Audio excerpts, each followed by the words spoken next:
It was a big week for Democrats on Capitol Hill. Senators Chuck Schumer and Joe Manchin reached a long-awaited deal on an historic spending bill.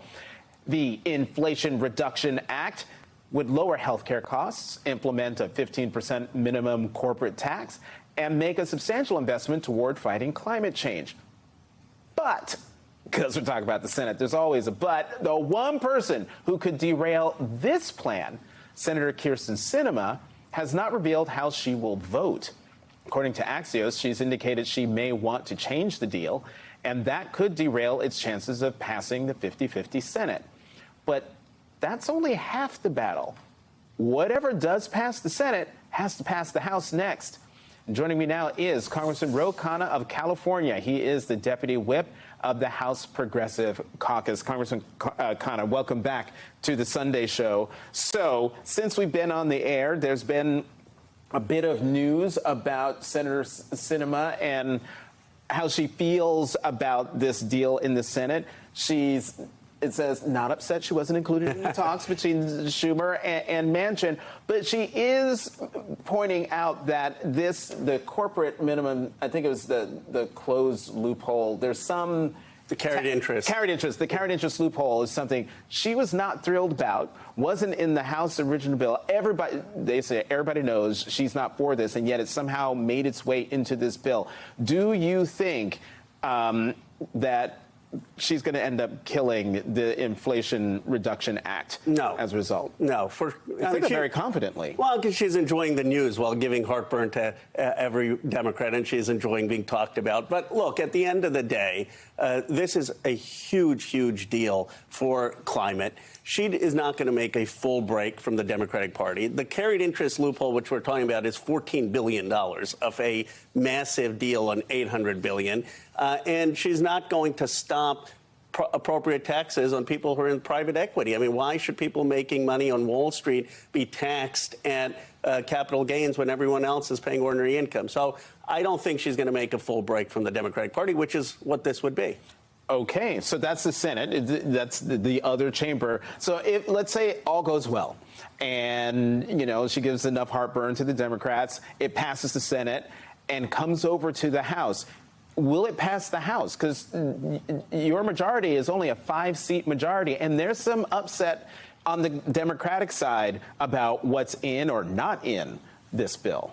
It will pass the House. Look, it's not the bill I would have written. It's not the bill the progressives would have been written, but it is the biggest investment in climate in American history. It's the biggest investment any country has ever made. And you have groups like Sunrise. You have groups, climate activists, saying, pass this. The progressives want to get it to a yes. I am confident if the Senate gets us the bill, we will pass it. There are some moderates, particularly those moderates from Northeast states. I'm thinking of Congressman Gottheimer of New Jersey, who they want state and local taxes to be a part of this package. It's not there.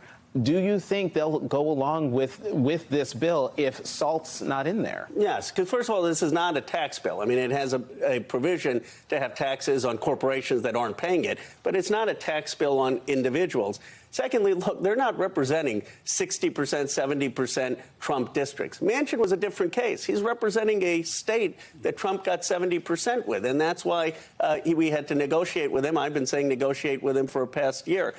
Gottheimer, others, they need the Democratic Party. You need the president. You need the DCCC. You need Pelosi. No Democrat can stand there and stand against the entire Democratic Party. Manchin may have because of his state. But in the House, I mean, I hear what you're saying, Congressman, but in the House, we have seen members of the House stand against the Democratic Party. We've seen progressives do it. Early on in this term. We've seen Congressman Gottheimer and other moderates do it. Why are you so confident that they're just going to be like, okay, party loyalty trumps everything, and we're just going to go with this? It's one thing to do it early in the process to get our priorities, and I'm proud of what the Progressive Caucus did to try to make it bigger. Gottheimer was fine. Okay, he wants to have SALT. But now when we've gotten something that's passed the Senate, you're not going to have a House member stand in the way of the entire Democratic agenda, of the entire climate agenda. The proof is actually in the CHIPS bill, which was a big deal. I mean, that's Make It in America. The president passed through the the Senate and the House. We passed a bill, President's desk. It's going to bring semiconductor manufacturing back into the United States. It's going to lower prices because now we're not dependent on shipping things from overseas. And that passed without a single Democrat voting no. So we need to talk about the times. Actually, the Democrats have been passed the American Rescue Plan. We passed the infrastructure plan. We passed CHIPS. And we're going to pass climate. It's actually a pretty historic record if we get that done. One thing that the House passed that the Senate didn't was the PACT Act. The bill that would help veterans who worked in the burn pits in Afghanistan and Iraq. Republicans voted against it. It failed in the Senate after passing in the Senate earlier with 84 votes.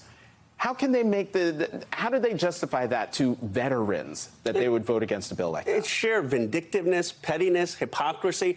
And you expect that at times from the Republicans, but not over veterans. I mean, that's what's so sad. These are people who have defended the United States. They've risked their own lives. They've been injured or have health issues because of that.